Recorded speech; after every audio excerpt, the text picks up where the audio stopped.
Muy bien. Buenos días, colegas. Damos comienzo a la audiencia. Una breve explicación por la demora.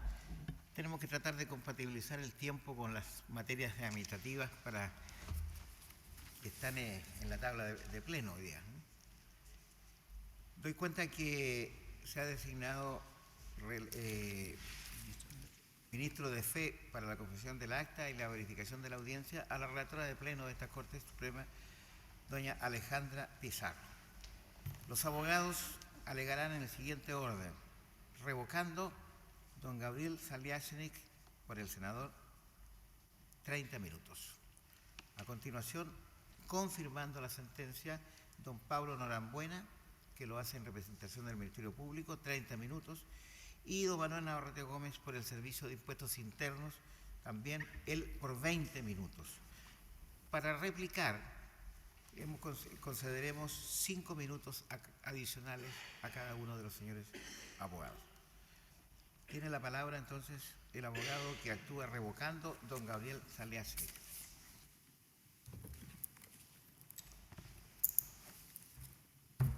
Con la venia del señor presidente, alego ante vuestras señorías excelentísimas en representación del honorable senador de la República, don Iván Moreira Barros, recabando vuestras señorías excelentísimas que, conociendo del presente recurso y de los argumentos que haré valer en esta audiencia, revoque la sentencia dividida de primera instancia de la Corte de Apelaciones de Santiago y declare que no hay mérito para dar lugar a formar causa en contra del honorable senador. En este sentido, vuestras señorías excelentísimas, y si me lo permite, a modo de preámbulo, no es casual, no es baladí que hoy día me encuentre alegando ante la majestuosidad de esta sala y ante el más alto tribunal de la nación reunido en pleno. Situación excepcional que a uno se le presenta con ocasión del juramento como abogado y rara vez a lo largo del ejercicio profesional. Y eso es porque la decisión que convoca al conocimiento de si hay mérito para desaforar a un parlamentario de la República es de la más alta trascendencia republicana. Y de ahí también que el legislador haya utilizado la expresión hallar mérito en términos amplios que ha ido siendo llenado o completado en su momento por los distintos fallos de nuestros tribunales de justicia y de esta más alta corte. Dicho lo anterior, vuestras señorías excelentísimas se preguntarán por qué después de 3 años de investigación, después de 2 años desde la fecha, más de 2 años, en que el senador Moreira fue formalizado por el Ministerio Público, ¿por qué recién ahora, con ocasión del cierre de la investigación y la acusación del Ministerio Público, hemos de enfrentar esta instancia de desafuero? Y la verdad, vuestras señorías excelentísimas, es muy sencilla. El Ministerio Público rehuyó durante 2 años, prácticamente 3 años, el debate respecto del mérito de los antecedentes que existían respecto del senador Moreira, al extremo que, al no solicitar en todo este tiempo medida cautelar alguna a su respecto, impidió incluso un somero debate respecto de las exigencias o los presupuestos contemplados en el artículo 140A y B, incluso de la Constitución, si es que ese fuese, en definitiva, el estándar. Es decir, estos 3 años han permitido, de una u otra manera, rehuir este debate, que es de la más alta importancia porque es la oportunidad en que se somete a un test judicial la tesis del Ministerio Público planteada a lo largo de esta investigación respecto del senador Moreira, porque es propio de un Estado de Derecho resolver un tema caso a caso, y en este caso me quiero centrar solo en el caso del senador Moreira. Y vamos a ver, vuestras señorías excelentísimas, que del mérito de los antecedentes acompañados a la solicitud no se puede sino concluir que no hay mérito para formar causa. En este mismo sentido, vuestras señorías excelentísimas, y atendido que esto lo voy a mencionar varias veces a lo largo de la audiencia, hace fuerza o reafirma lo anterior en términos del alcance de la fórmula hallar mérito, un lejano recuerdo del Código de Procedimiento Penal antiguo. En el artículo 306, a propósito del recurso de amparo, también se planteaba la necesidad de que hubiere mérito para eventualmente sostener órdenes de prisión o restrictivas incluso de libertad. Y antaño, y en ese entonces, conociendo de recursos de amparo, el maestro Enrique Curi utilizó en más de alguna ocasión una muy interesante referencia sobre qué significaba que hubiera mérito para, en definitiva, expedir órdenes de detención o medidas cautelares de esa época. Y dijo que no habrá, si me permite, señor presidente, señalaba, se considera injustificada la existencia del delito en el caso de una interpretación ampliamente desacertada del tipo correspondiente. Ampliamente desacertada del tipo correspondiente. Es decir, vuestras señorías excelentísimas, no quiero con esto decir que el procedimiento de desafuero sea necesariamente un equivalente al antiguo recurso de amparo, mas no es menos cierto que en el antiguo recurso de amparo se ponía en juego lo más importante para las personas, como era la libertad ambulatoria y la libertad personal, y en el desafuero, al decir de Luis Jiménez de Azúa, lo que se ponía en juego, en definitiva, es la libertad con que actúa un poder legislativo, un poder independiente, en definitiva, del Estado. Y por eso es que en Chile el desafuero, excepcionalmente, es materia de conocimiento de nuestro más alto tribunal de la Nación, reunido en tribunal pleno, y es de conocimiento previo de la Corte de Apelaciones de Santiago, reunido también en tribunal pleno. No es un mero trámite de admisibilidad en base a someros antecedentes que pueda aportar, en definitiva, el Ministerio Público. Es decir, hay necesariamente algo más en juego. Y digámoslo entonces, vuestras señorías, desde ya. El caso del senador Moreira, y me voy a referir después brevemente a los hechos, no es solo un caso de financiamiento de la política. Por cierto que es un caso de financiamiento de la política, y así lo ha dicho el Ministerio Público. Pero también, digámoslo en todas sus letras y en toda su dimensión, es un caso de criminalización de la política. Es un caso en el cual un viejo vino se presenta en un nuevo envase. Antiguamente, los procesos de desafuero naturalmente eran normalmente procesos, por ejemplo, de injurias, donde también se discutían elementos subjetivos de la injuria para efectos de este debate. Incluso hace no tanto tiempo atrás, así lo hizo esta misma excelentísima Corte, conociendo y rechazando el desafuero del parlamentario señor Afún.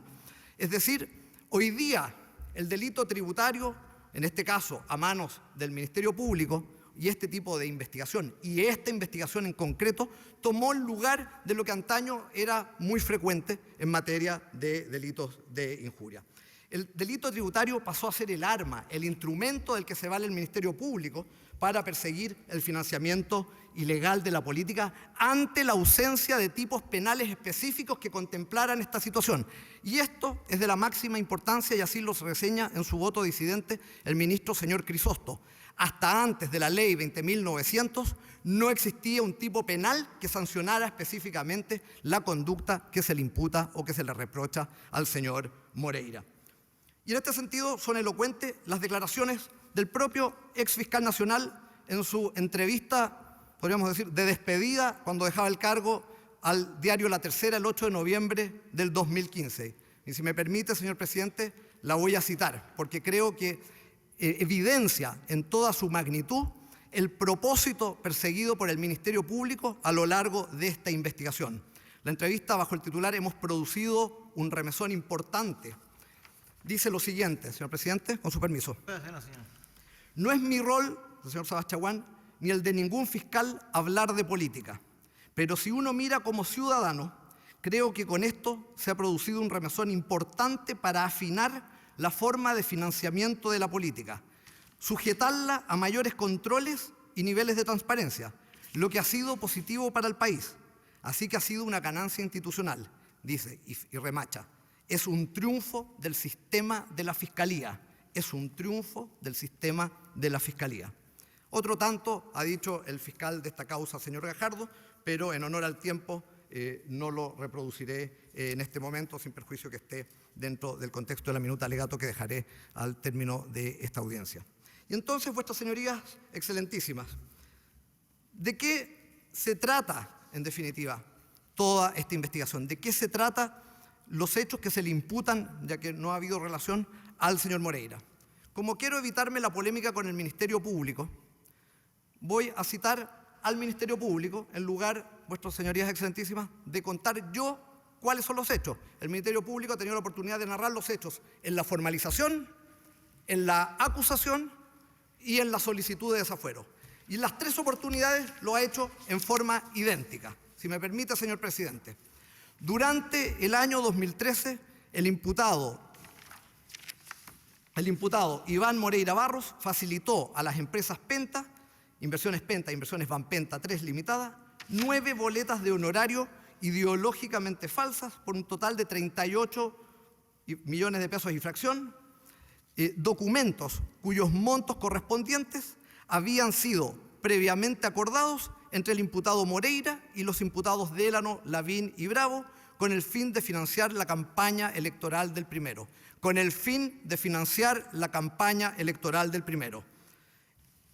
En otras palabras, vuestra señoría, dichos documentos fueron posteriormente confeccionados, siguiendo las instrucciones del señor Moreira, para lo cual le solicitó a 5 personas, Andrea Schultz, Rodrigo Molina, Eduardo Montalva, Isabel Marinovich y otra, todas personas que trabajaban con él en su campaña electoral del año 2013.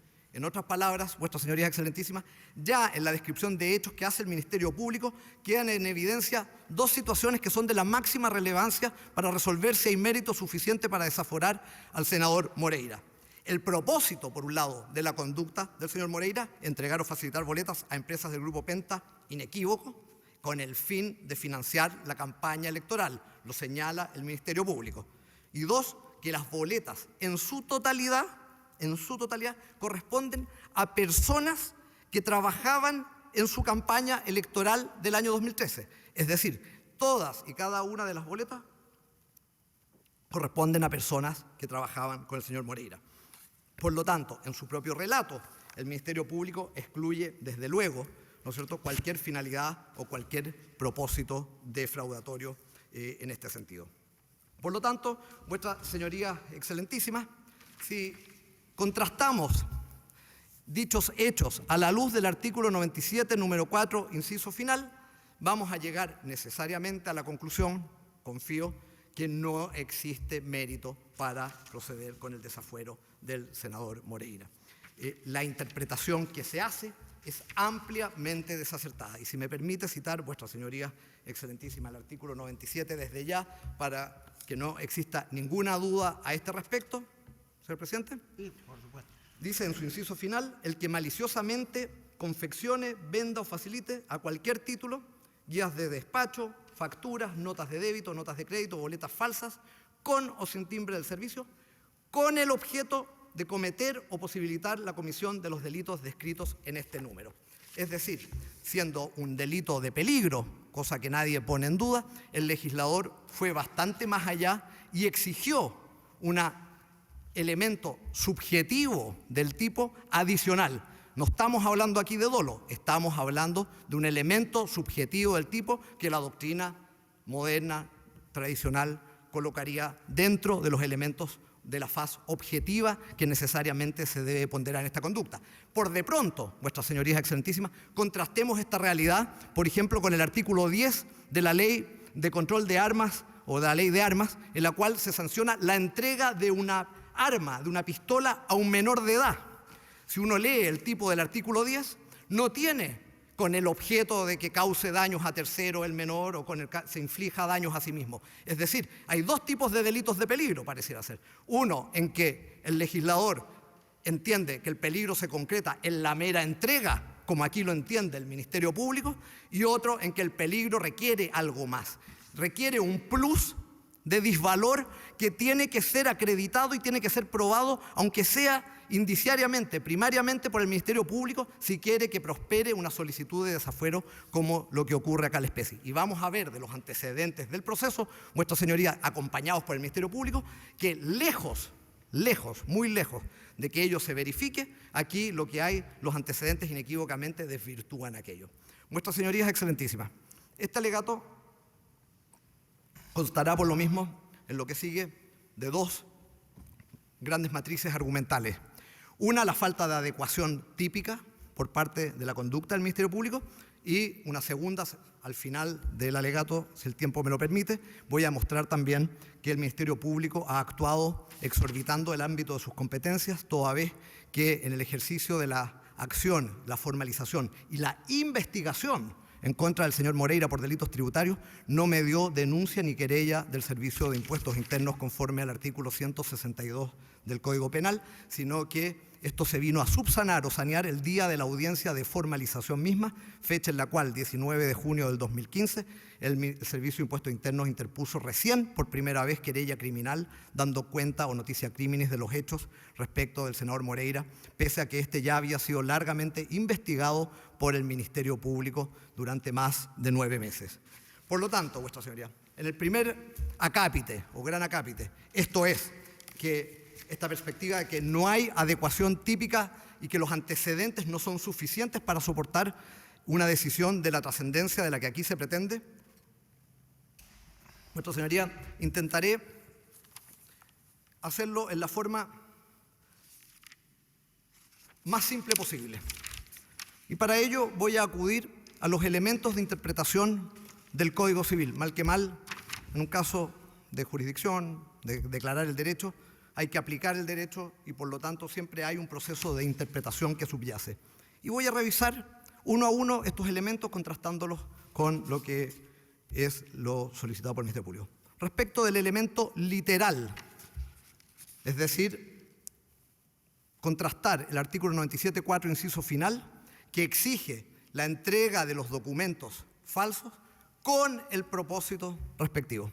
No me voy a hacer cargo, Vuestras Señorías Excelentísimas, de la ausencia de objeto material, es decir, el hecho que el Ministerio Público reconozca que las boletas fueron emitidas por personas que trabajaron en la campaña del senador Moreira y que, por lo tanto, el Ministerio Público pretenda que la circunstancia que un tercero haya pagado los gastos de campaña del senador Moreira sean boletas ideológicamente falsas. A mí me parece a todas luces evidente que eso no debiera ser así, que hay una ausencia de objeto material.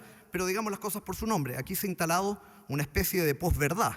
Es decir, el Ministerio Público ha logrado convencernos y convencer incluso a la opinión pública que toda boleta pagada por un tercero es ideológicamente falsa y nada más lejos de lo que dice en realidad el derecho. Si uno acude al artículo, Vuestras Señorías Excelentísimas, solo a modo ilustrativo, si uno acude al artículo 9 de la Ley de Gasto Electoral 19.884, la Ley 19.884 dice que los gastos electorales pueden ser pagados directa o indirectamente por terceros. Y si uno va al artículo 2, letra E, mal no recuerdo, de la misma Ley 19.884, dice que entre los gastos electorales, entre los gastos de campaña, está precisamente el pagar a personas que se desempeñan dentro de la actividad de la campaña política. Se podrá cuestionar el momento, se podrán cuestionar una serie de circunstancias, pero lo que quiero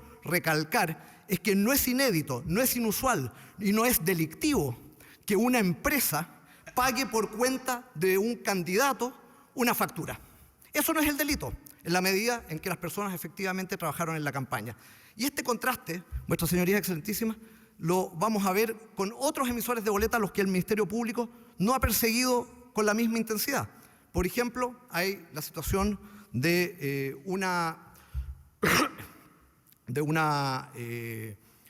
contribuyente o de una persona que derechamente hizo inicio de actividades. Durante 6 ejercicios seguidos le facilitó el talonario de boletas respectivos a su marido para que se ingresaran en la contabilidad 76 boletas a la empresa Pentas. Esa persona no ha sido acusada, no se encuentra, entiendo, formalizada. Es decir, en el fondo hay un trato que vamos a ver es bastante ostensible y bastante diverso desde el punto de vista de cómo avanza el Ministerio Público en su investigación. Pero decía, el artículo 9 de la Ley 19.884 y 2 letra E de la Ley 19.884 ya considera la lógica del gasto electoral. El artículo 1610 del Código Civil, en su número 5, contempla el pago por subrogación. Y la normativa tributaria, incluso cuando se crean las boletas electrónicas, en la circular 83 del Servicio de Impuestos Internos, también define quién debe ser el receptor, debe indicarse quién es el receptor de la respectiva boleta de honorario. Y en ninguna parte existe la obligación que el receptor de la boleta y quien pague la boleta deba ser la misma persona que recibe ese servicio. Y para eso el sistema tributario también contempla una situación en el artículo 21 de la Ley de Renta, que es el gasto rechazado. Es decir, se puede tratar como gasto rechazado un pago y entonces la boleta funciona como un mecanismo en el fondo contable, en este caso, para respaldar un egreso para pagar un gasto, en este caso, electoral. Pero eso, entonces, desde el punto de vista, vuestras señorías, del elemento literal, si se quiere, gramatical, entonces, y dejando de lado el objeto material, porque como digo, hay una especie de posverdad y no quiero dedicarle más tiempo a demostrar que creo que hay una ausencia completa de objeto material. Y por eso me quiero concentrar en la literalidad de este elemento subjetivo del tipo que incorpora este delito de peligro. El legislador lo que hace es, en definitiva, anticipar la punibilidad de una conducta que ordinario no habría sido delictiva de no mediar perjuicio, como es la conducta de la falsedad que está en el artículo 193 del Código Penal. Es decir, anticipa la punibilidad, pero lo compensa con una especial intención volitiva. Es decir, no exige el perjuicio ahora de las normas comunes de falsedad del 193 y siguiente, pero exige un ánimo o una intención adicional. Al decir del profesor Matus, del profesor Politov, más que una impaciencia del legislador aquí que haga retroceder la consumación, aquí lo que hay es un delito que agrega algo, una abolición especial que va más allá de los actos externos. Hay una trascendencia. Y esto no estamos hablando todavía del dolo, ni la circunstancia de que el tipo penal diga maliciosamente. No estamos ni siquiera escarbando en faz subjetiva propiamente tal. Estamos solamente yendo al tenor literal de la norma. Es decir, no estamos ante una mera falsedad. Estamos, según la misma narración palmaria que he hecho de lo que el Ministerio Público, en su formalización, en su acusación y en el desafuero, señalan que el fin fue financiar la campaña electoral del primero, lo dice 3 veces, que las personas trabajaron en su campaña, que el fin fue financiar la campaña electoral del primero.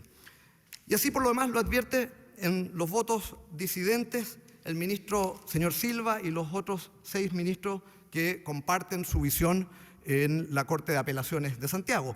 Claramente el voto disidente del ministro Silva, que es bastante extenso, se hace cargo de este plus de disvalor que exige el tenor literal del artículo 97, número 4, inciso final. Y después la prevención, asumada a ese voto disidente del ministro Crisóstomo, hace exactamente otro tanto. Y otro tanto ha hecho el ministro Llanos también en su voto en otro caso, en el caso Corpesca, si no me equivoco, con ocasión del desafuero del senador Orpiz.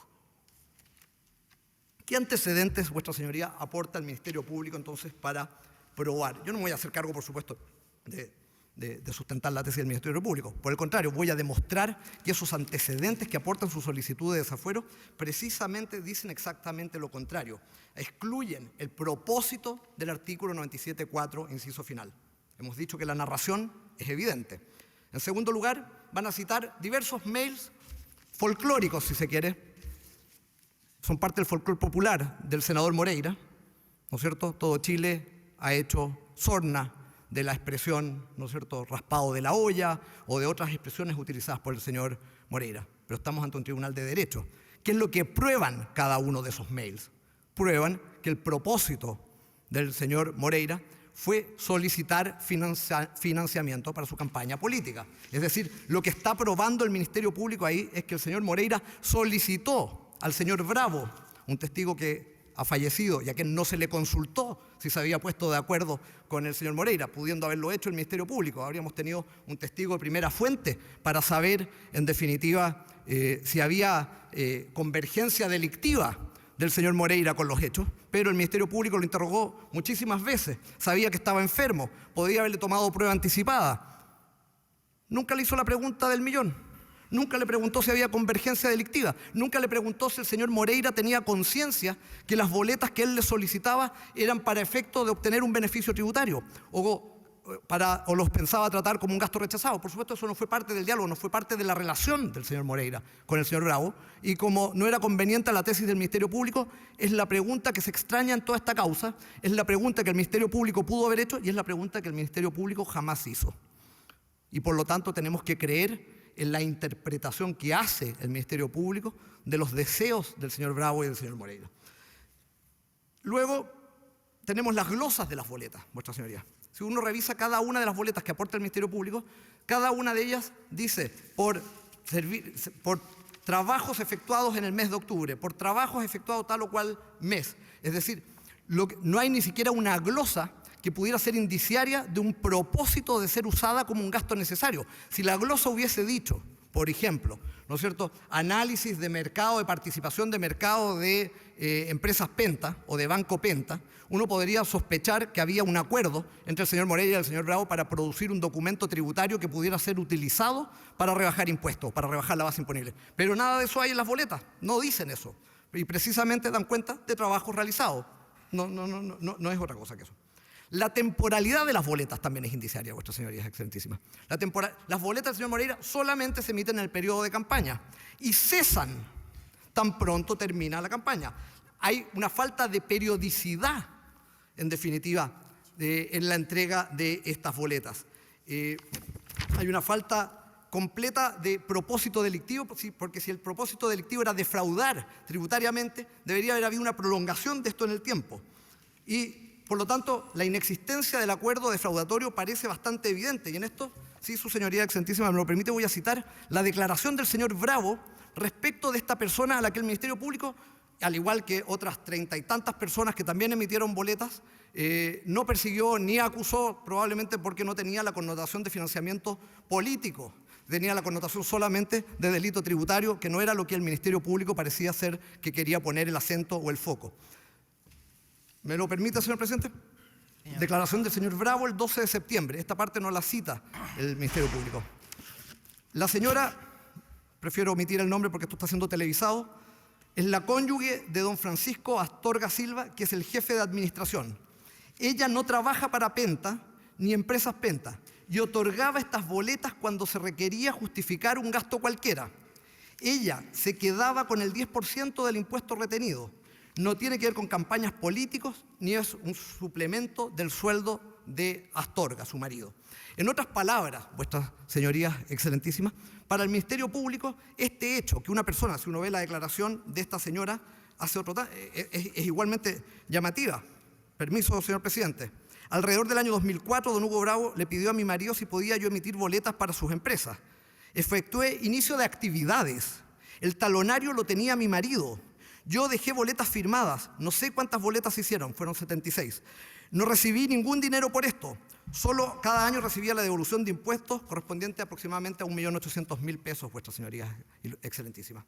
Por supuesto, esto no es delictivo, no es facilitación de boletas en los términos del 97.4, pero sí parece serlo las 9 boletas proporcionadas por personas que trabajaron en la campaña electoral del senador Moreira por 38 millones de pesos. Ciento y tantos millones de pesos de esta señora no son delitos. Inicio de actividades con el propósito delictivo específico, iniciar actividades para generar boletas por trabajos no prestados, para retirar fondos de la empresa, no es delito, pero financiar una campaña electoral sí lo es. Me parece que huelgan comentarios a este respecto, vuestra señoría. Eso en cuanto al tenor literal y los fundamentos aportados por el Ministerio Público. Pero ¿qué dice la historia de la ley, el elemento histórico? Y esto también es relevante, vuestra señoría, para entender de qué se trata el 97.4, inciso final.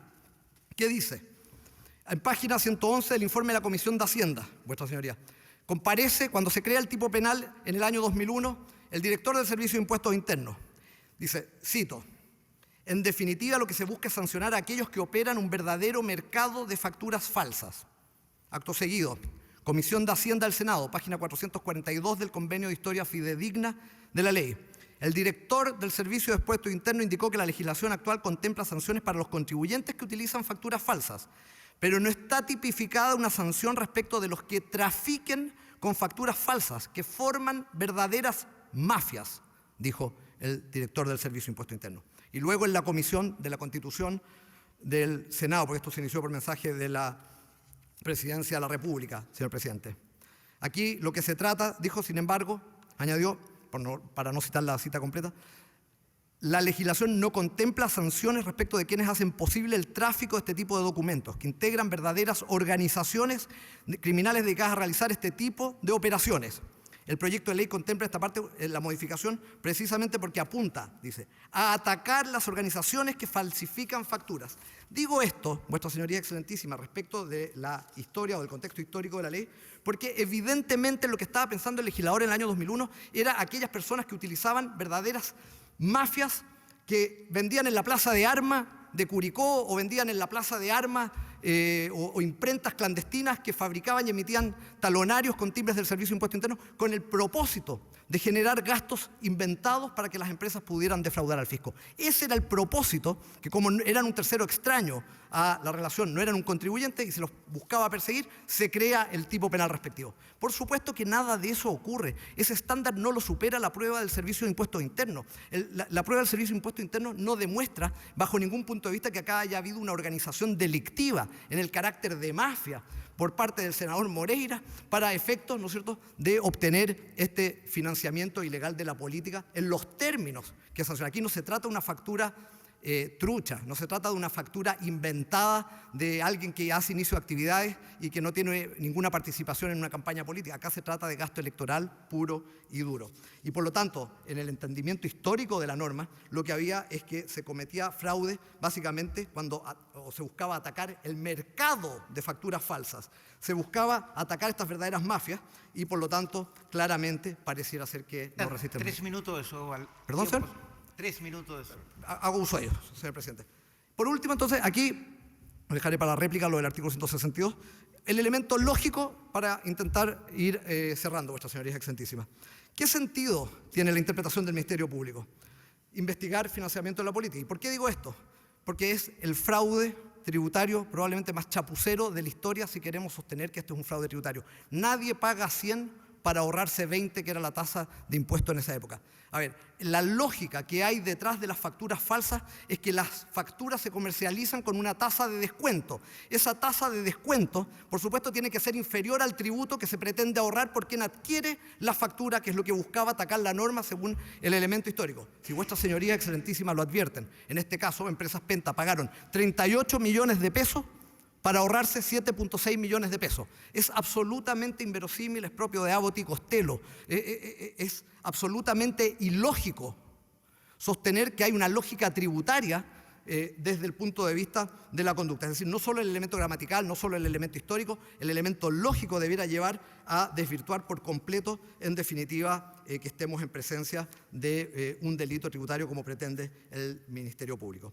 Y por último, Vuestras Señorías Excelentísimas, haciéndome cargo del segundo vicio de aspectos procesales. He dicho que aquí no había querella habilitante al Servicio de Impuestos Internos. En efecto, la querella es del 19 de junio del año 2015. No obstante eso, toda la prueba que he citado, toda la prueba que ustedes revisan que ha acompañado al Ministerio Público es de septiembre y octubre del año 2014. De hecho, el fiscal señor Gajardo, en entrevista, bajo el titular El hombre detrás de la corbata roja, el 29 de agosto de 2015, si me permite, señor presidente, en mis últimos minutos, estamos revisando, cuenta cómo se enteraron, cuál es el origen de la investigación. Estábamos revisando cuando aparece un mail de Moreira con todo ese lenguaje, pidiendo dinero de una manera bastante evidente, pidiendo dinero. Los otros fiscales estaban en su oficina y salía a buscarlos para que lo vieran.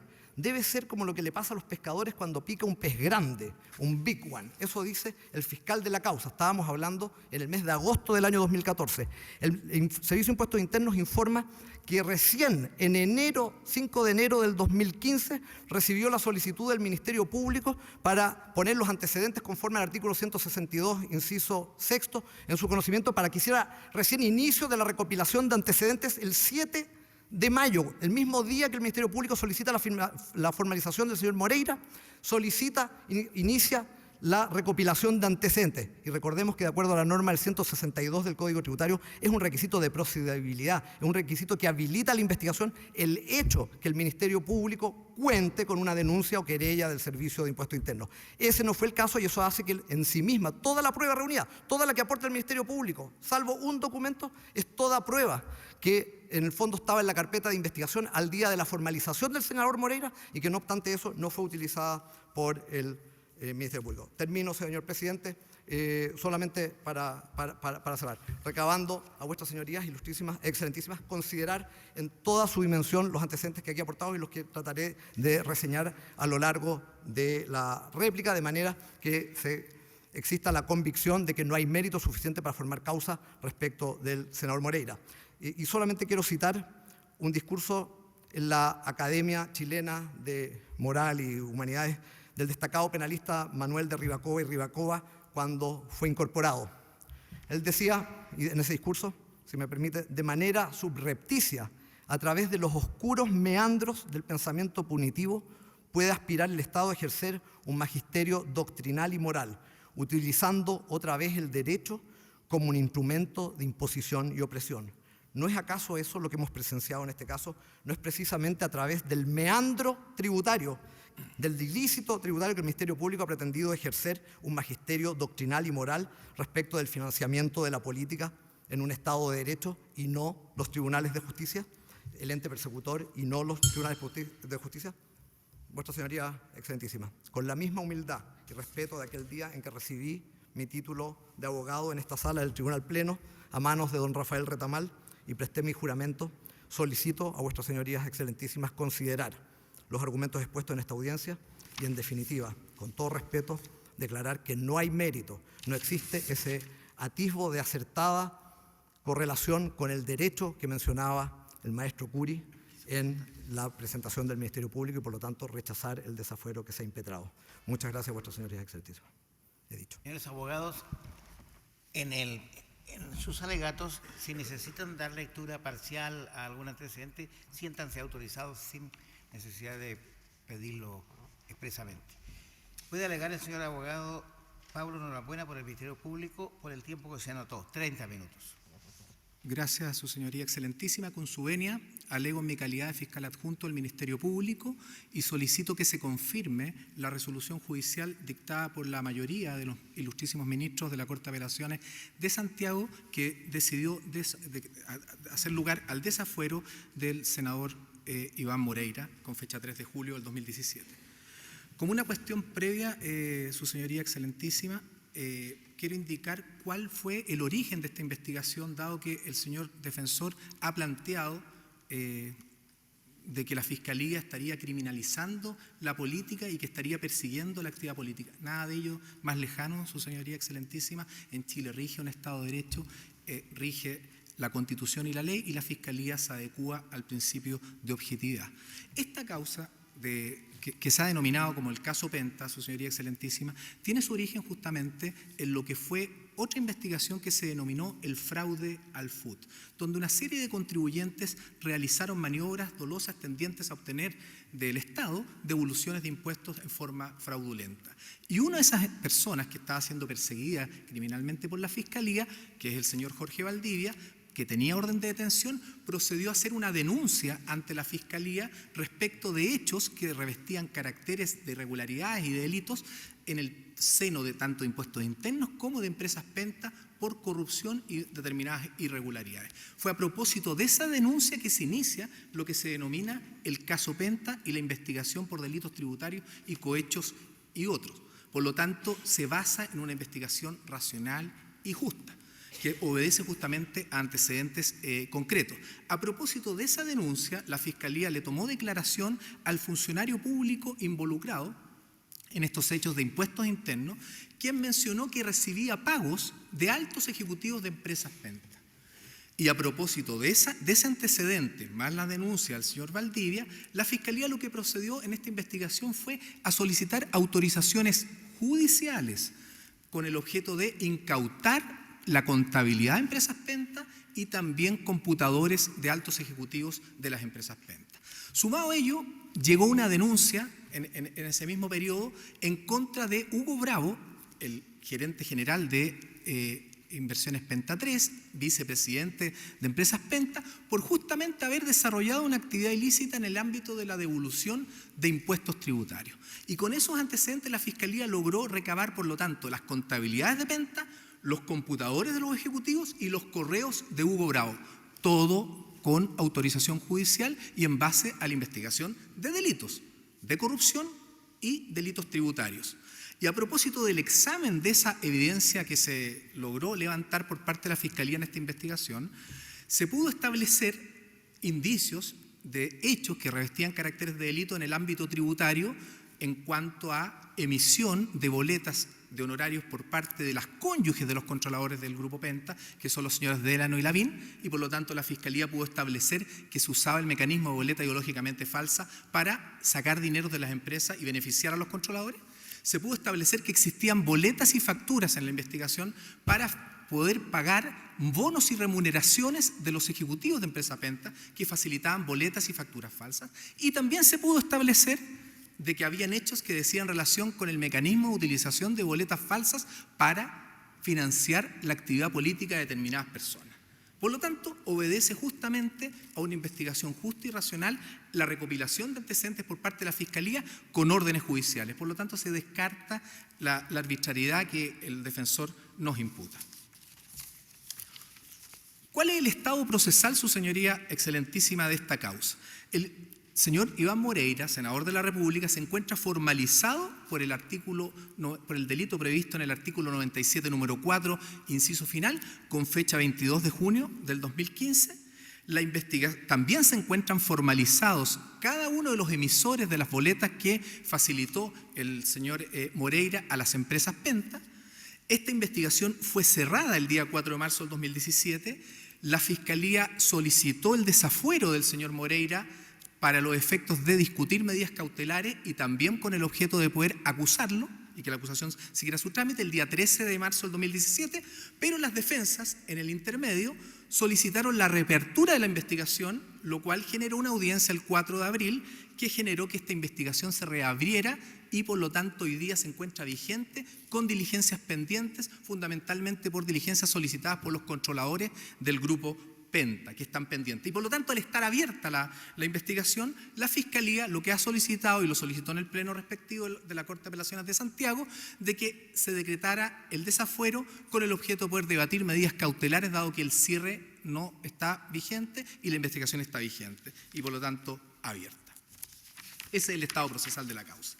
Ahora, respecto de los hechos que son materia de la imputación que efectuó la Fiscalía cuando formalizó al senador Moreira, la verdad que la lectura que hace el señor defensor es una lectura palmariamente incompleta. Ahí está en la solicitud del desafuero el hecho concreto de la imputación y él lee las partes que pareciera que entran a beneficiarlo, pero no es una lectura completa y me parece que eso se debe advertir cuando uno dice voy a leer los hechos. No se puede decirle a una corte, estos son los hechos y leo solamente una parte y me salto los párrafos respectivos. Eso no corresponde, me parece. Entonces, voy a señalar básicamente cuáles son los hechos para no dar lectura, pero ahí están, su señoría excelentísima, en la solicitud de desafuero transcritos.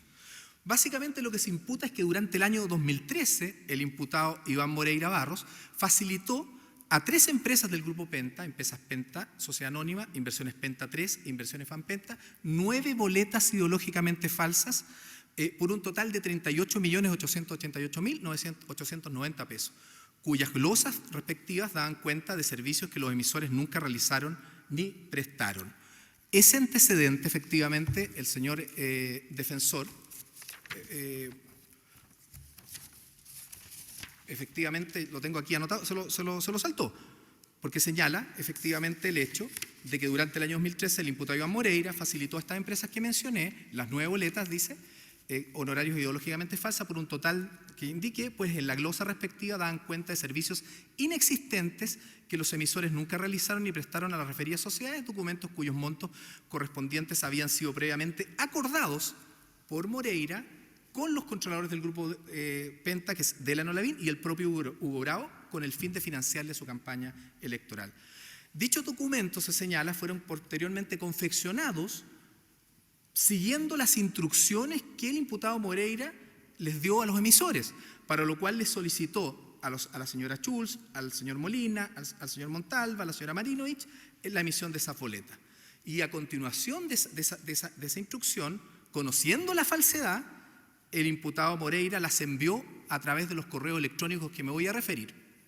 A lo menos 6 de esas boletas fueron enviadas a través de los correos electrónicos. ¿Y qué es lo que se salta en forma, digamos, palmaria al defensor? Que lo que la Fiscalía le atribuye.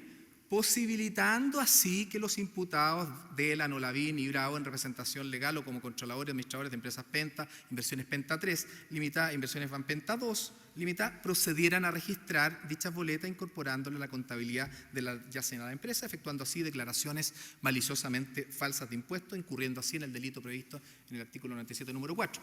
Eso está en la imputación y está el detalle de las boletas. O sea, esos son los hechos. Es facilitar 9 boletas ideológicamente falsas a estas 3 empresas del Grupo Penta por un total de 38 millones de infracción, previa instrucción de él a los emisores para que las emitieran, que son estas personas que son cercanas a él del punto de vista que una persona es su chofer, otra persona es su secretaria, otra persona es la secretaria del partido en el cual él milita y otra persona tiene también está relacionada con él.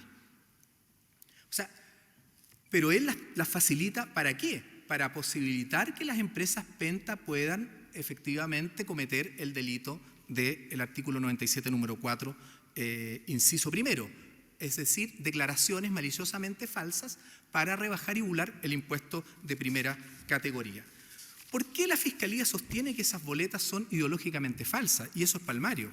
Porque son boletas en que el emisor, por ejemplo, Eduardo Montalva Pérez, la emite a Inversiones Penta 3 Limitada por una asesoría jurídica, que no es tal, que nunca prestó por un monto total de 3 millones de pesos. Montalva le emite a Inversiones Penta 3 Limitada por asesoría jurídica el 30 de enero de 2013. El defensor nos dice que esto es por campaña electoral. Si no se habían iniciado las campañas electorales, la ley establece que la campaña electoral son 90 días antes de la celebración del evento de la elección. Esto es en enero. Lo mismo ocurre con la boleta de la señora Marinovich, que también me voy a referir.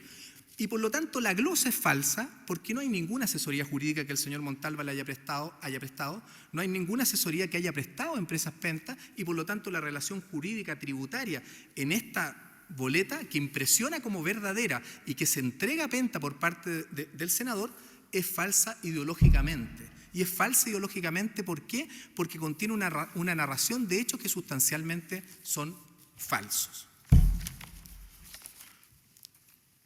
¿Cuáles son los antecedentes que la Fiscalía tiene con el objeto de poder evidenciar la existencia de antecedentes serios y graves para poder dar por acreditado el delito del artículo 97, número 4, inciso final por parte del honorable senador?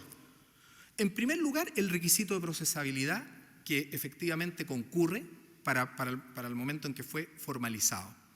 Efectivamente, contamos con una denuncia de impuestos internos de 8 de octubre del 2014, donde se denuncian los hechos en cuanto se mencionan las boletas de Schulz, las 7 y 9, la boleta del señor Molina 1 y 3 y la boleta de Nieto, como boletas que fueron registradas y contabilizadas por el contribuyente respectivo que corresponden a las empresas del Grupo Penta y que son boletas ideológicamente falsas. Ese es el primer antecedente. Luego tenemos la querella presentada por impuestos internos ya contra los controladores del Grupo Penta el 20 de febrero de 2015, donde se mencionan las boletas de la señora Schulz, 7 y 9, y la del señor Molina, 1 y 3. Para posteriormente, con fecha 19 de junio del 2015, contar con una querella ya nominativa, donde están las 9 boletas ideológicamente falsas y toda la actividad desplegada por el señor Moreira para poder entregarlas y facilitarlas a las 3 empresas del Grupo Penta. Y también, con posterioridad, con fecha 1 de octubre del 2015, también todas estas son querellas y denuncias del Servicio de Impuesto Interno y que de acuerdo al artículo 162 permiten la existencia de la investigación. Y el 1 de octubre del 2015 también hay una querella en contra esta vez de los 5 emisores, Schulz, Nieto, Molina, Montalva, Marinovich, todos ya formalizados por la Fiscalía e incluso a aquellas personas se les impusieron por parte del Tribunal de Garantía medidas cautelares del artículo 155. Entonces aparece bastante desproporcionado que el que facilitó las 9 boletas ideológicamente falsas hoy día no puede ser sujeto a medidas cautelares mientras no se resuelva el desafuero, y aquellos que facilitaron incluso una boleta están formalizados y se le impusieron medidas cautelares. O sea, el que las facilitó las 9, hoy día estamos discutiendo su procedencia, claro, porque tiene la prerrogativa y tiene ese fuero constitucional. ¿Qué otro antecedente la Fiscalía mencionó y está en la solicitud de desafuero que impetró ante la Corte de Apelaciones. Fundamentalmente son declaraciones de testigos que son imputados en esta causa, pero que declararon previa lectura de derechos y en presencia de sus abogados defensores. Fundamentalmente el señor Hugo Bravo. Hugo Bravo declaró con fecha 10 de septiembre en forma específica respecto a lo que se le pregunta en cuanto al financiamiento de campañas políticas con boletas de honorarios falsas. Él se refiere a una serie de personas el 10 de septiembre que incurrieron en este mecanismo, pero respecto a Iván Moreira dice: tenemos más cercanía, siempre me saluda para mi cumpleaños, cuando estaba de candidato en el sur, en el 2013 primero habló con Delano y Lavín y le dieron 10 millones de pesos contra boletas por servicios no prestados de personas que no conozco y que no tienen ninguna relación con Penta. Yo firmé los cheques, Moreira mandó a alguien a buscarlos. Luego me envió un correo electrónico diciéndome que estaba a punto de ganar, que necesitaba el último apoyo. Yo hablé con Carlos Delano y él sabía que iba bien en las encuestas y Carlos Alberto aprobó el pago. Se le pagaron 10 millones más de nuevo con boletas. Luego pidió un apoyo final, lo volví a conversar con Delano y se pagaron 7 millones más boletas por servicios no prestados. Y reconoce la casilla electrónica diputadomoreira@gmail.com, que es la casilla electrónica que reconoce el propio señor Moreira en su declaración, que utiliza para enviar estas 6 boletas ideológicamente falsas que envió a través de correo electrónico, ya que las otras 3 las envió a través de sobres cerrados a las oficinas de Penta. Hugo Bravo en sus declaraciones también mencionó que él siempre, respecto del financiamiento de alguna actividad política a través de boletas falsas, le colocaba al reverso la inicial del candidato. Y de hecho las boletas que dicen relación con este aspecto tienen las iniciales los candidatos. Y en el caso del señor Moreira, efectivamente está IM, que es en alguna de esas boletas, que permite. Con posterioridad prestó declaración el 12 de septiembre del 2014 Hugo Bravo nuevamente, y también se refirió ya a las boletas en específico, a la boleta 9 de Andrea Schulz. Por 5 millones tiene anotado el reverso, dice IM, que corresponde a Iván Moreira, de acuerdo a lo ya explicado. Se refirió a la boleta 1 y 3 de Rodrigo Molina, de 27 y 29 de septiembre, por 5 y 2 millones de pesos. Ambas tienen anotado, dice el reverso, IM. La boleta 1 de Verónica Nieto tiene anotado al reverso IM, que corresponde a Iván Moreira. Esta boleta y la 1 de Rodrigo Molina fueron retiradas juntas por Eduardo Montalva, que es otra persona que emitió boletas. Y en cuanto a la falsedad, el señor Hugo Bravo, que repito, era el vicepresidente de Empresas Penta, era el gerente general de Inversiones Penta 3, la mano derecha de Carlos Delano y Carlos Lavín. Estaban en el mismo piso sus oficinas. Era el hombre que manejaba incluso las chequeras de esas empresas, porque era el tercero de a bordo del punto de vista de la empresa.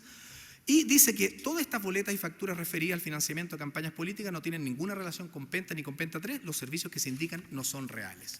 También la Fiscalía le tomó declaración al gerente de contabilidad de Empresas Penta, Marcos Castro, que también señala de que efectivamente en esta última elección sé que se financió las campañas de Iván Moreira y menciona a otras personas, y que Hugo Bravo en alguna ocasión le estaba colocando las iniciales, lo cual se corresponde detrás de la factura y las boletas.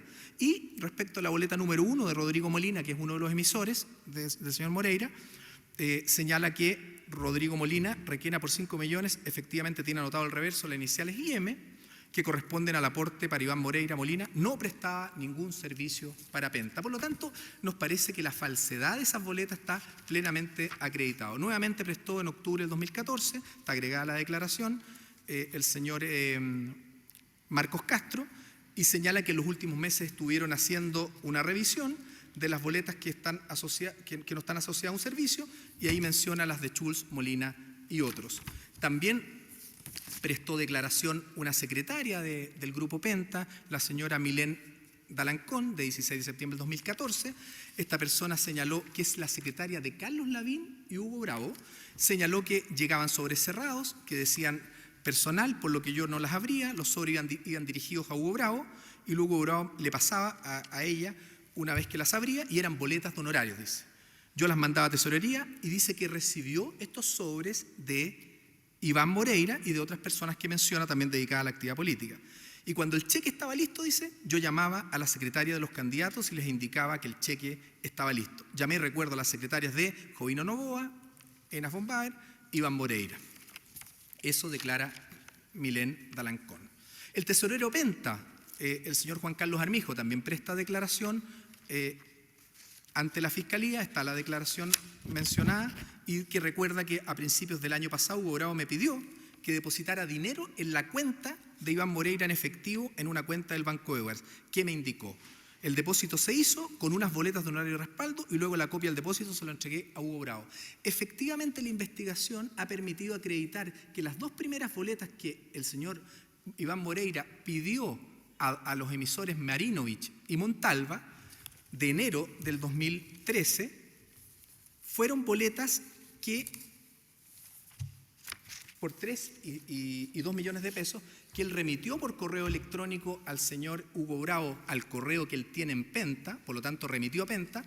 Esos 5 millones de pesos él, a través de otro correo que está acompañado también de 30 de enero, pide que se depositen en su cuenta corriente personal del Banco Chile Edwards, del Banco Edwards, y se le deposita por Penta al señor Iván Moreira estos 5 millones de pesos.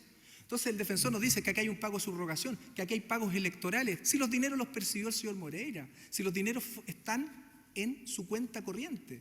¿Qué principal huella de su intervención y de que la tesis de gastos electorales, que la tesis de pago por subrogación, de que están pagando la deuda de un tercero? Ahí está la cuenta corriente, ahí están los correos electrónicos. Y ese correo electrónico tiene bastante relevancia de 30 de enero del 2013, porque también es importante para el dolo y el conocimiento que tenía de que estos eran documentos de carácter tributario para ser utilizados por empresas Penta. Ese correo 30 de enero del 2013 dice, va la boleta adjunta del señor Montalva, falsa porque es asesoría jurídica. ¿Qué asesoría jurídica podría prestar el señor Montalva? En el alegato pasado el señor defensor nos dijo es que era abogado. Busqué en el registro y recién se tituló el año 2015 el señor Montalva. A esta fecha no era abogado. Y emite una boleta por servicios asesoría jurídica de 30 de enero del 2013. Esa boleta la envía el señor Moreira a través de su correo diputado Moreira Gmail a Hugo Bravo y le dice, primera boleta depositar Iván Moreira Barros, le indica su RUT y cuenta Banco Edwards, le indica la cuenta, me avisas, gracias Iván.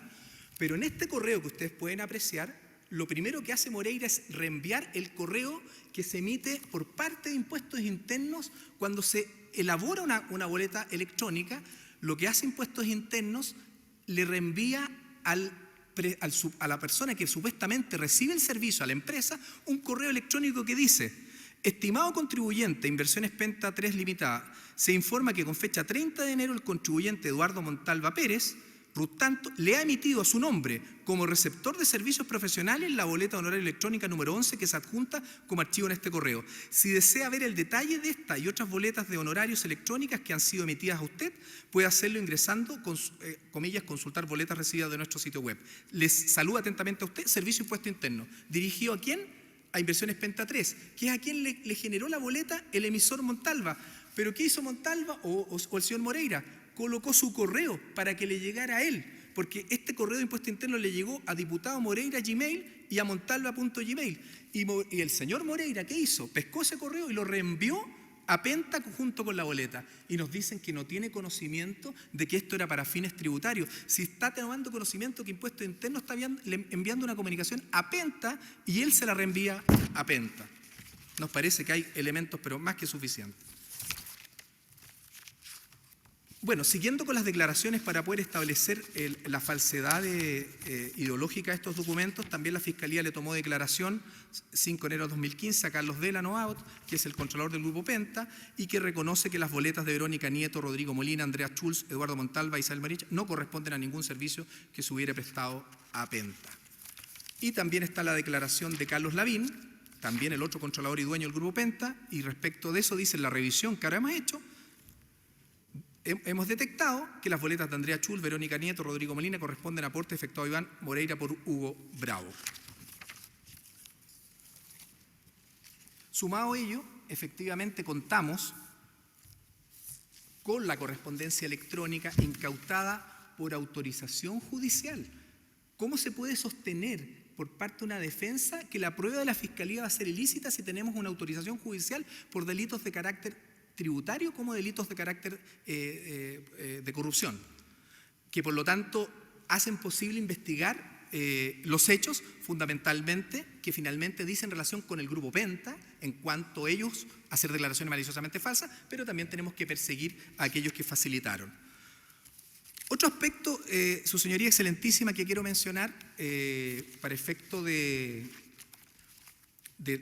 elemento subjetivo, a pesar de que la Ilustrísima Corte de Apelaciones sostiene de que este elemento es más propio del juicio oral y que es en el juicio oral donde finalmente se va a poder establecer, creemos que los antecedentes que la Fiscalía tiene, con todo, que también compartimos ese criterio, que es donde se va a producir la prueba, en el juicio oral, donde se va a apreciar, con todo creemos de que sí existen elementos objetivos para poder dar por acreditado este delito que exige facilitación de estos instrumentos que son falsos, tributarios, con el objeto de que posibilitar la comisión de los delitos tributarios por parte de Penta. O sea, no es necesario de que el señor Moreira tuviera la conciencia de que Penta iba a cometer, sino que era darle la idoneidad a Penta para que pudiera, o a las empresas del grupo Penta, pudiera ejecutar el delito del artículo 97, número 4. Era ser fácil o posible. Eso es lo que exige el tipo penal, que es un tipo penal que sanciona el tráfico ilícito de las facturas o boletas ideológicamente falsas. Por lo tanto, hay un error, me parece a mí conceptual, en pensar de que si un móvil, que es irrelevante desde el punto de vista penal, fue financiar las campañas políticas, va a poder excluir un designio de carácter criminal, bajo ninguna circunstancia. O sea, es perfectamente posible que él quisiera obtener dineros para financiar su campaña, lo cual no está demostrado en cuanto que lo haya destinado completamente a ello. Es perfectamente posible que haya sido para eso, pero también es posible que haya tenido conocimiento y haya querido realizar el tipo objetivo del delito en cuanto a que el mecanismo a utilizar era un mecanismo de facilitación de boletas ideológicamente falsas, que eso entra a contrariar el orden jurídico penal en el ámbito del artículo 97. O sea, tal como lo dice incluso el voto disidente del ministro señor Silva, no es excluyente. Lo que pasa es que él sostiene que la Fiscalía eso no lo acreditó, pero resulta que el defensor señaló que el dolo incluso era un tema a discutirse en el fondo. Me faltan 3 minutos de su tiempo, señor abogado. Entonces, magistrado, me quiero referir justamente a ese aspecto, al tema del dolo. Por supuesto que un aspecto importantísimo es que el señor, al conocimiento que efectivamente estaba posibilitando la comisión del delito tributario, el artículo 97, número 4, y que Penta podía burlar sus impuestos. Él se relaciona con Hugo Bravo no como una persona natural. Iván Moreira se relaciona con Hugo Bravo como el gerente de las empresas, como el vicepresidente de las empresas. Él reconoce en su declaración, el señor Moreira, que va a las oficinas de Penta, que se reúne en las oficinas. Él le manda su correspondencia electrónica a su correo institucional de la empresa.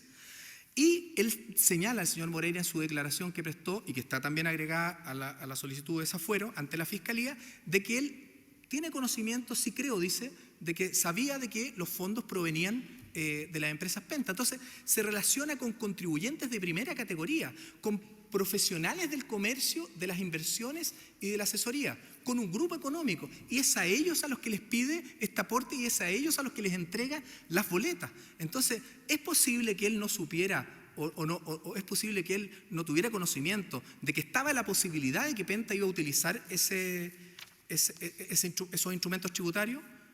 Todo da cuenta, indiciariamente, por cierto, más su confesión, que está en la declaración, de que él tenía conocimiento de que esto iba a ser utilizado por las empresas Penta. Empresas que tienen giro, sociedad anónima, eminentemente comercial, otros giros de inversiones. Respecto del señor Moreira, que tiene, aparte de tener conocimientos especiales como senador, como diputado en esa época, legislador, con intervenciones en materias de este carácter, como de carácter tributario, tenía un giro de actividades de asesoría empresarial en materia de gestión. Y algo que quiero resaltar también en cuanto al tema del conocimiento, por parte del señor Moreira, y que es palmario en su declaración de 27 de marzo del 2015. Yo tomé esa declaración, Su Señoría Excelentísima, junto al fiscal nacional en esa época. Él reconoce efectivamente que los servicios no fueron prestados a Penta, que estas personas no prestaron servicios a Penta. Él reconoce que él pidió estas boletas a estos emisores, pero reconoce una cosa que es esencial desde el punto de vista del dolo, de que Hugo Bravo me dijo que la única forma de ayudarme para mis gastos electorales es que yo le enviara las boletas de honorario.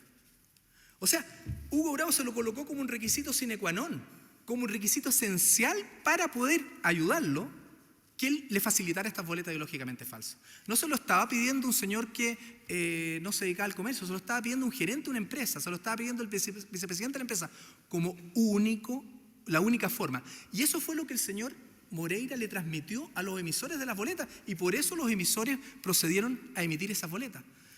Y otro aspecto que también da cuenta del conocimiento y por lo tanto del elemento subjetivo por parte del señor Moreira es que él reconoce, y eso es indiciario con las boletas mismas, que fue Hugo Bravo quien les indicó las empresas a quien emitir las boletas, que son 3, los montos para poder emitir las boletas y las glosas, sabiendo él que esas glosas eran falsas porque esas personas no habían prestado venta. Entonces ahí nos pregunta el señor defensor, ¿hay elementos de convergencia o de acuerdo o de plan que no se requieren en este delito con Hugo Bravo porque son delitos autónomos? Pero hay efectivamente un plan en el sentido de que Hugo Bravo le comunica este fraccionamiento en empresas, en montos y en glosas. O sea, él sabía que efectivamente era una boleta idónea para que Penta lo registrara en su contabilidad, idónea para que Penta la utilizara en sus declaraciones maliciosamente falsas que luego realizó. Lo que importa el tipo penal y lo que exige es que Iván Moreira colocó en posición a Penta y a sus ejecutivos de poder utilizar esas boletas. Y él tenía conciencia que efectivamente esas boletas eran ideológicamente falsas porque estaba por él en conocimiento de que no habían prestado ningún servicio para las empresas Penta. El señor defensor dice que trabajaron para la campaña. El hecho que uno diga en la imputación que trabajaron es un tema de vínculo con el senador y diputado en ese entonces. Pero no estamos diciendo que estos servicios hayan sido el trabajo, bajo ninguna circunstancia. Estos servicios no se prestaron a Penta y las boletas son ideológicamente falsas. Y sumado a ello de que hay correspondencia electrónica donde da cuenta que el dominio del hecho de la emisión de las boletas lo tenía el senador Moreira, porque dice, te haré llegar 2, y remite las boletas ideológicamente falsas. Solamente un segundo, el perjuicio, si bien no es un elemento de este delito, que es un delito de mera actividad, de peligro, sí es un aspecto quizás para poder dar cuenta de la proporcionalidad de la imputación. Y nosotros sí acompañamos también un informe de impuestos internos que da cuenta de los perjuicios que se ocasionaron de carácter fiscal al atacar el patrimonio fiscal en la contribución que hizo el señor Moreira en esta actividad, que dan cuenta de un perjuicio fiscal entre las 3 empresas de 14.491.932 pesos. O sea, no es baladí la acción que desplegó de tráfico ilícito de boletas falsas el señor Moreira, que las remitió por correo electrónico y por sobres cerrados a Penta, a las empresas de primera categoría, posibilitando que ellas pudieran cometer a través de sus administradores el delito. Pido que se confirme la sentencia de la Ilustrísima Corte de Apelaciones que declaró al lugar a formar causa en contra del honorable senador Moreira. Gracias, señor abogado. Puede alegar, señor Manuel Navarrete, por el Servicio de Impuestos Internos, hasta por 20 minutos, como se anotó. 20.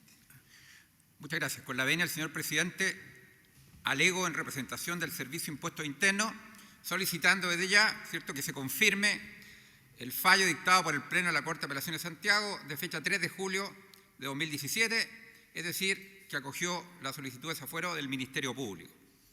Bien, su señoría, el abogado defensor ha señalado en parte de su alegato de que se ha utilizado en esta situación el delito tributario, dice, como la arma punitiva del Estado para afectar a una persona. Incluso citó al profesor Rivacoa, al ilustre profesor Rivacoa, diciendo que aquí estamos hablando de un meandro, del meandro tributario. O sea, está diciendo que el instrumento tributario se utiliza como un instrumento de persecución, dándole un carácter casi maléfico.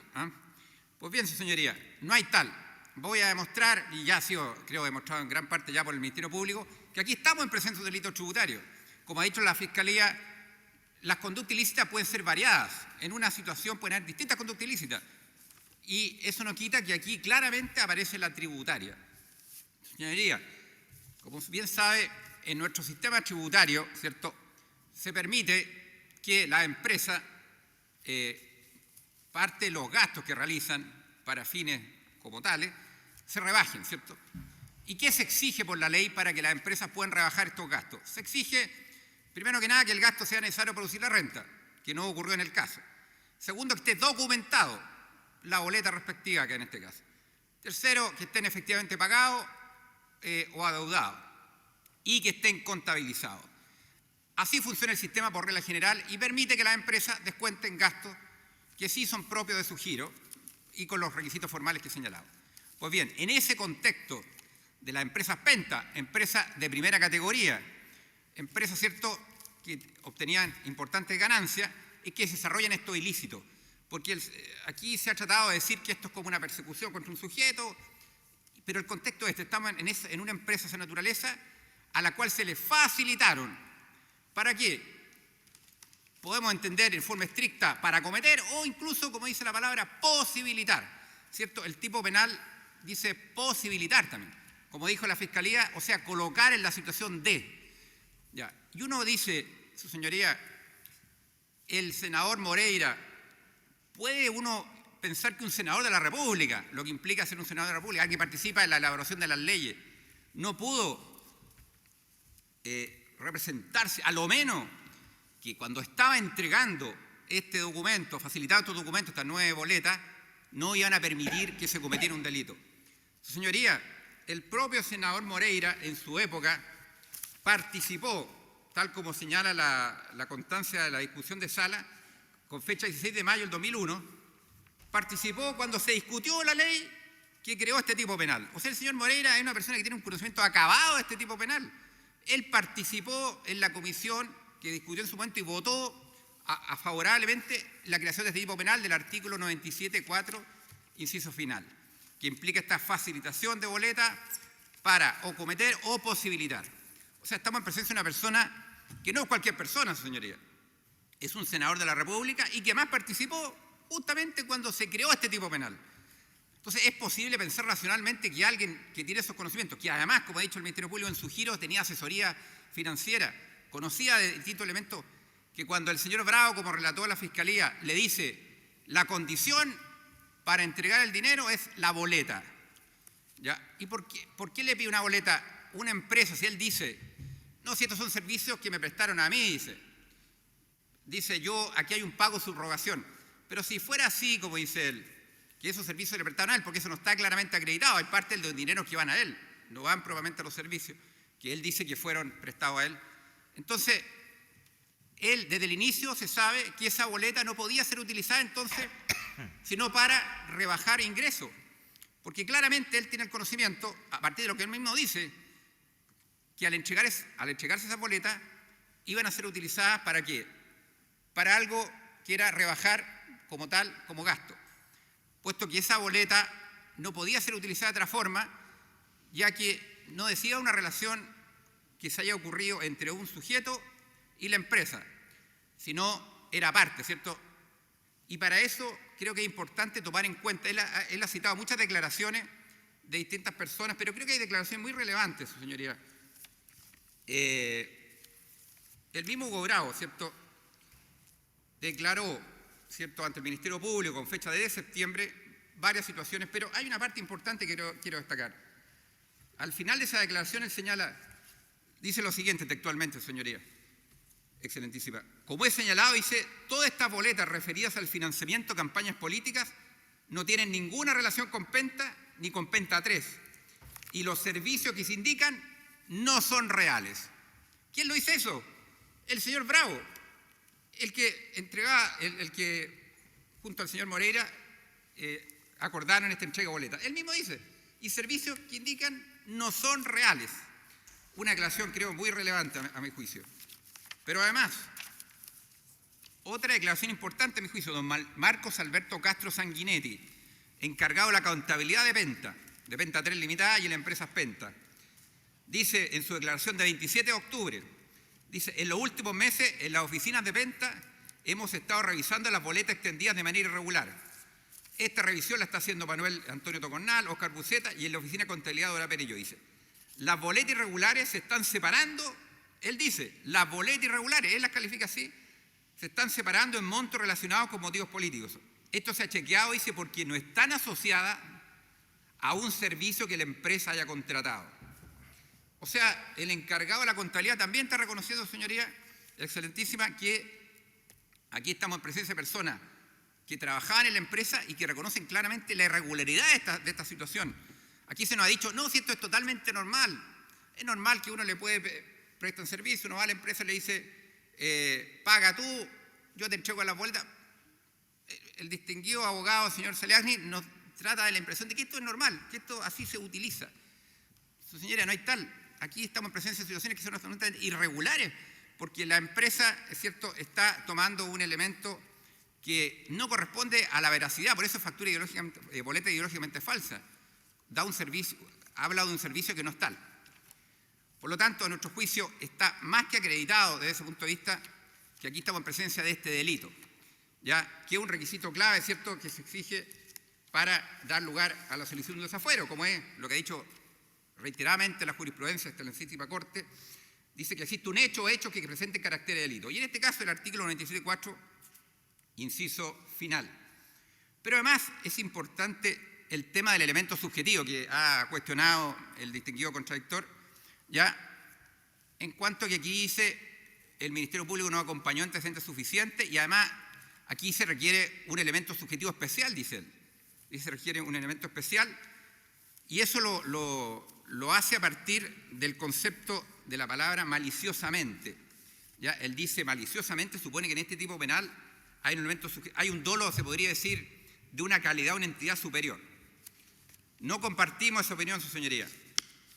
Y para eso quiero señalar un fallo muy importante en su época emblemático de esta excelentísima Corte, el fallo relativo al caso Inverlink, de 17 de noviembre del 2010, en que en un considerando señaló, ¿cierto?, lo siguiente, y que se aplica en la especie.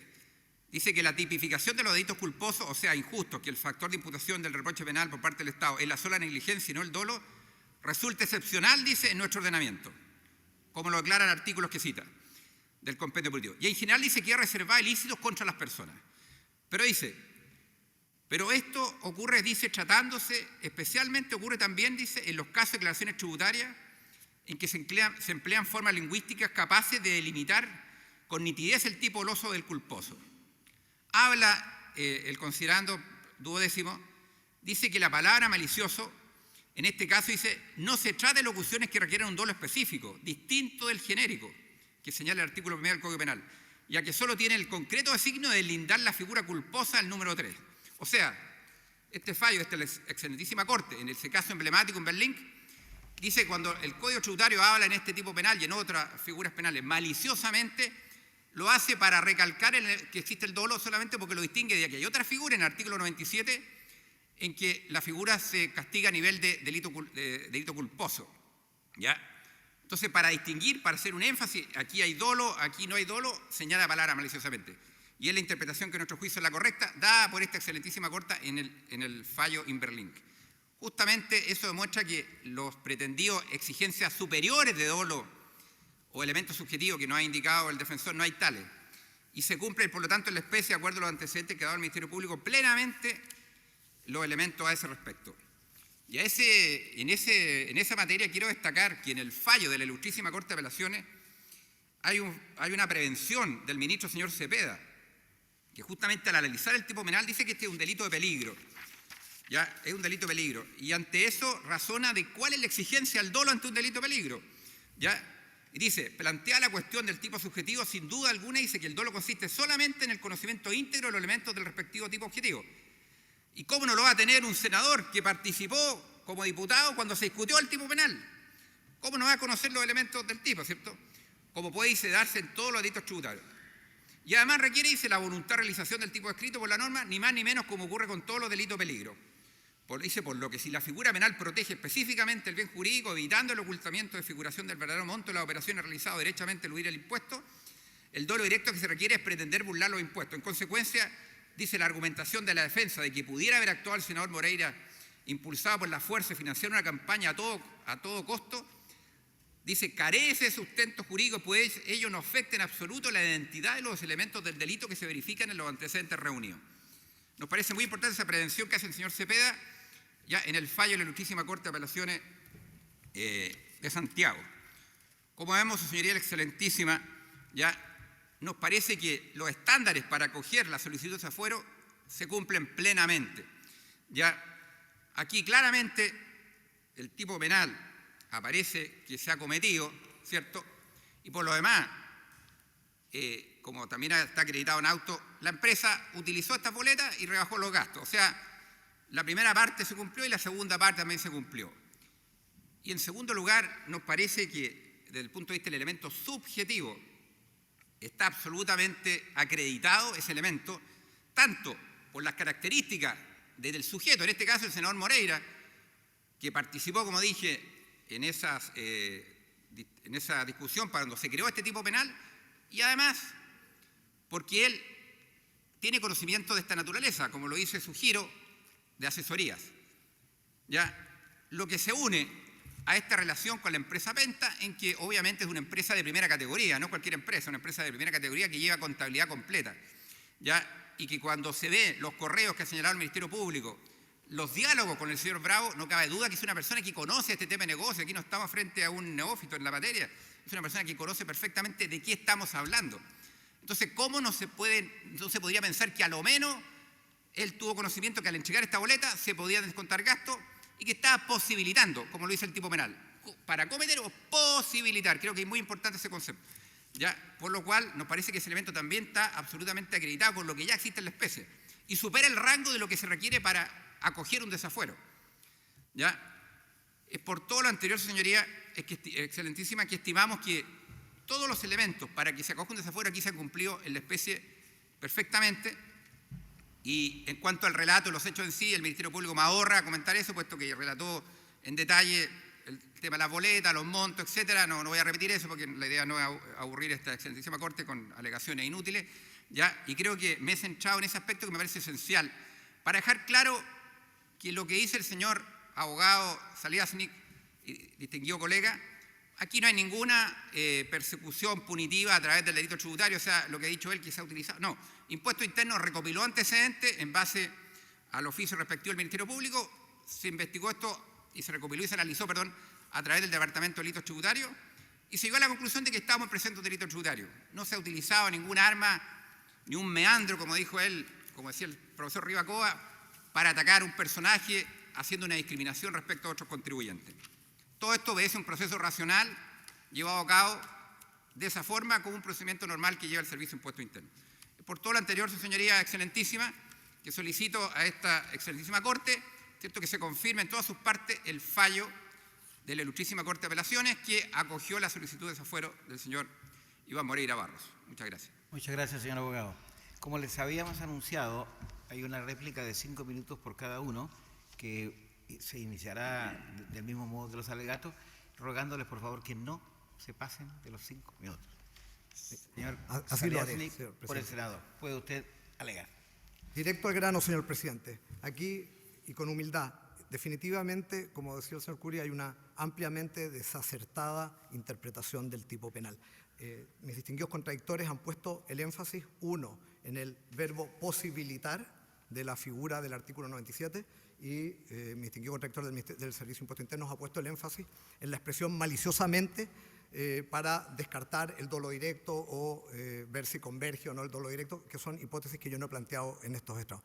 El énfasis, y esto les ha permitido evadir la palabra clave desde el punto de vista literal del artículo 97.4, inciso final. Dice, con el objeto de cometer o posibilitar. Es decir, ese propósito específico, ese que no está presente en el artículo 10 de la Ley de Armas, es el que define, en este caso, la figura. Y así lo entendió la Corte de Apelaciones de Santiago, en su voto disidente, el ministro Silva y quienes lo suscribieron, cuando señaló, si en la especie lo querido y buscado era el financiamiento por demás irregular de una campaña política, quiere decir que la acción desplegada no habría tenido el preciso objeto de posibilitar, menos de cometer la comisión de uno o más delitos del artículo aludido.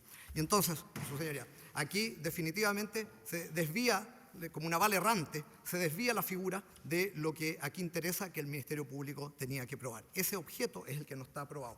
Y cuando citan entonces parcialmente la declaración, por ejemplo, de don Hugo Bravo, y dice, esto sería decisivo, la única forma de ayudarme para mis gastos electorales es que yo le envíe boleta honoraria, o sea, perdón, la declaración que presta el señor Moreira ante el Ministerio Público, voluntariamente, sin fijar domicilio al efecto, entrando por la puerta principal de la Fiscalía Nacional, no escudándose en el fuero, no existiendo a esa fecha denuncia ni querella nominativa del Servicio de Impuesto Interno en su contra, ni denuncia o querella contra quien resulte responsable que encuadre los hechos, ni existiendo mención alguna al señor Moreira en la investigación que se lleva a efecto a esa fecha.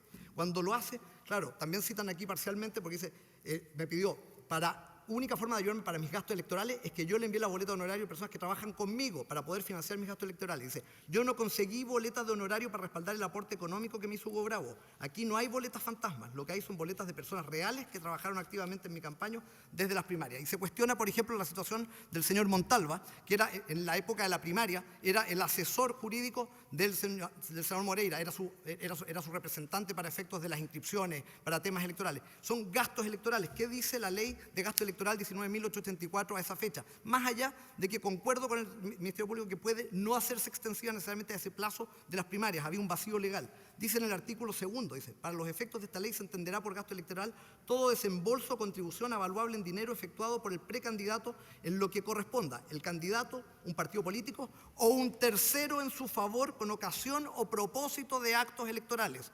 Si pagar gastos que guardaban relación con la candidatura a senador del senador Moreira no es un gasto electoral, bueno, entonces cuesta entender de qué se trata, en definitiva, esta situación. Y se ha querido hacer vista gorda, vuestras señorías ilustrísimas, al tema de la procedibilidad. Y dice, mi distinguido contradictor del Ministerio Público, dice, esto se satisface con la denuncia del 8 de octubre del 2014. La verdad, vuestras señorías ilustrísimas, y así lo resolvió la Corte a propósito de negar lugar al desafuero del senador, del diputado de Musí, no se cumple la descripción de hechos que contiene esa denuncia al Servicio de Impuesto Interno, solamente menciona algunas de las personas que emitieron boletas para efectos de apuntar en términos de responsabilidad tributaria a las representantes de las empresas prentas y dice expresamente esa denuncia que el Ministerio Público estudiará si ejercerá acciones respecto de las personas que aparecen en el listado de boletas, es decir, no ejerce ningún tipo de acción a su respecto. Y entonces, ¿cuándo lo hace? Cuando el 5 de enero recibe la denuncia, recién el 5 de enero del 2015, el oficio del Ministerio Público, y el 7 de mayo, dice el Servicio de Impuesto Interno, del 2015, recién inicia la recopilación de antecedentes que culmina el 5 de junio y se deduce la querella el 19 de junio del 2015. A todo esto, el senador Moreira había declarado como imputado por delito tributario el 27 de marzo del 2015. Las declaraciones que se han prestado en estos autos o que se han leído son todas de septiembre y octubre del 2014. El Ministerio Público estaba sentado arriba de la supuesta evidencia tributaria y no cumplió con la obligación de poner los antecedentes a la brevedad, como dice el 162 del Código Tributario, en conocimiento del Servicio de Impuestos Internos para que ejerciera la denuncia o la querella que hubieran habilitado para investigar al señor Moreira. Yo no busco impugnar aquí la ilegalidad de la prueba reunida, pero cuesta. Reconozco, vuestras señorías excelentísimas, cuesta mucho aceptar que estemos en presencia de prueba que satisface el estándar de mérito ante este tribunal pleno de la más alta autoridad de la nación, satisface el mérito de autos. Una prueba no solo que cuenta con ese oficio, una prueba que no prueba lo más esencial, más básico del tipo penal que aquí se impugna. Claramente estamos ante una situación de una interpretación ampliamente desacertada, vuestras señorías excelentísima. Supongo que debo estar en los 5 minutos, me gustaría decir varias cosas más, pero no mira el reloj, así que solicito se rechace en todas sus partes el desafuero, vuestras señorías, humildemente. Gracias, señor abogado. Señor abogado del Ministerio Público, tiene la palabra. Gracias, su señoría excelentísima.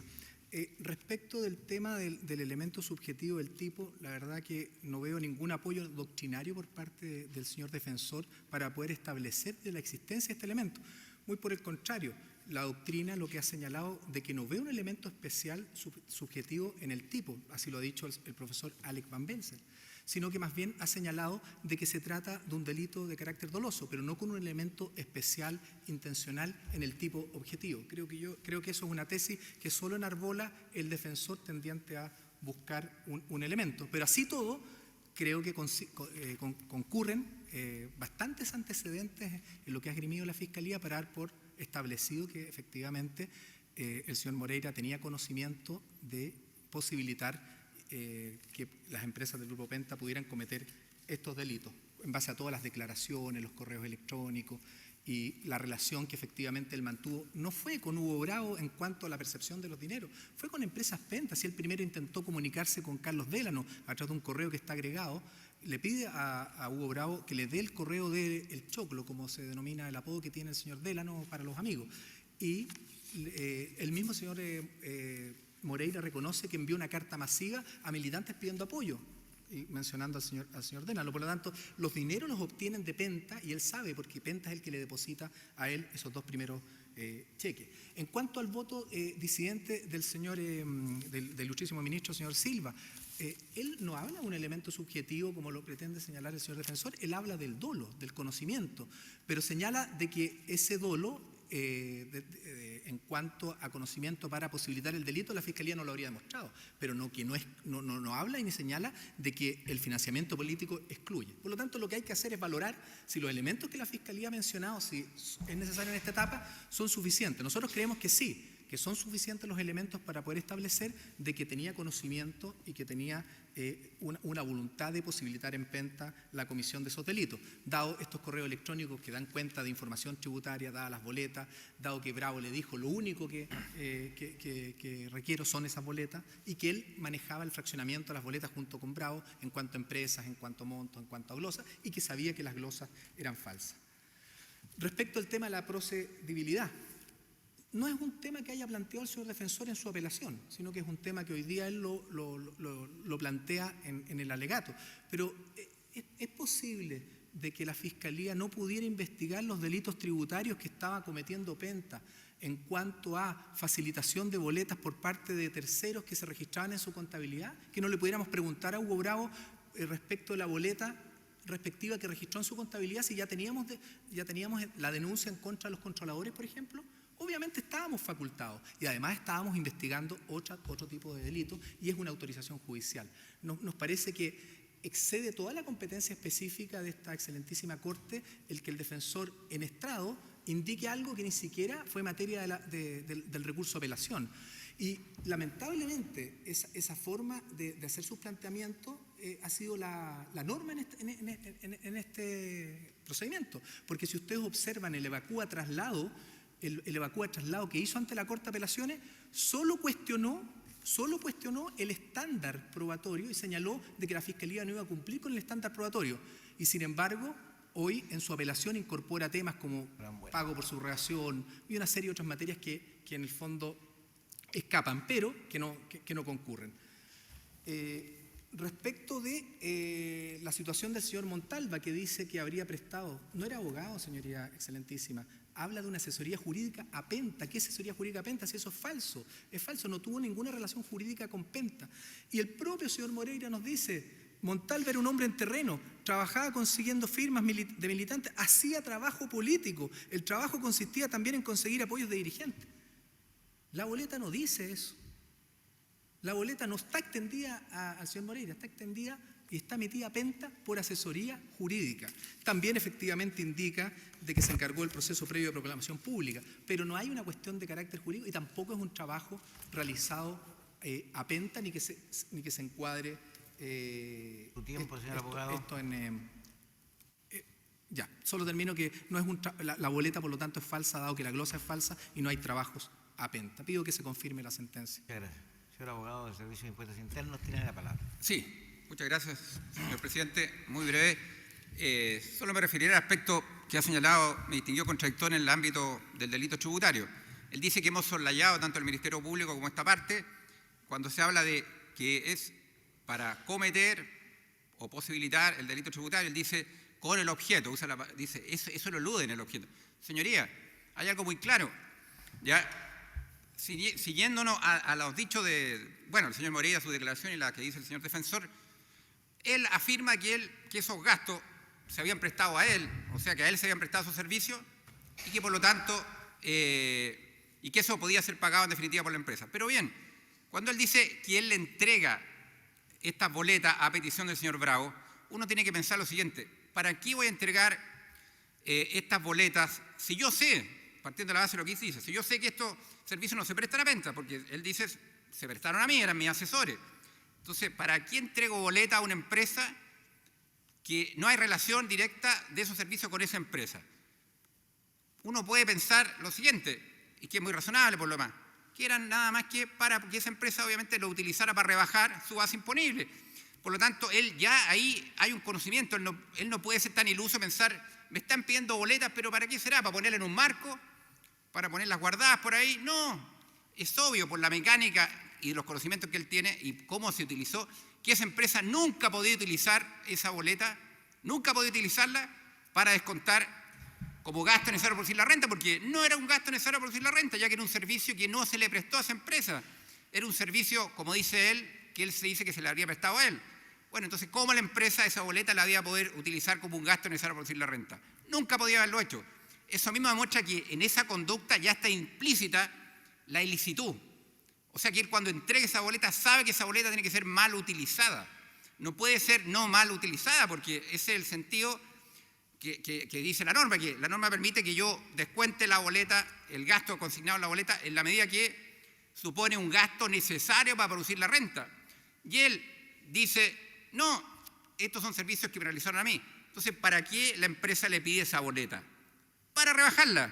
Y eso obviamente implica, en este caso, la comisión del delito tributario del 97.4, inciso primero, que es por el cual están querellados los representantes de la empresa.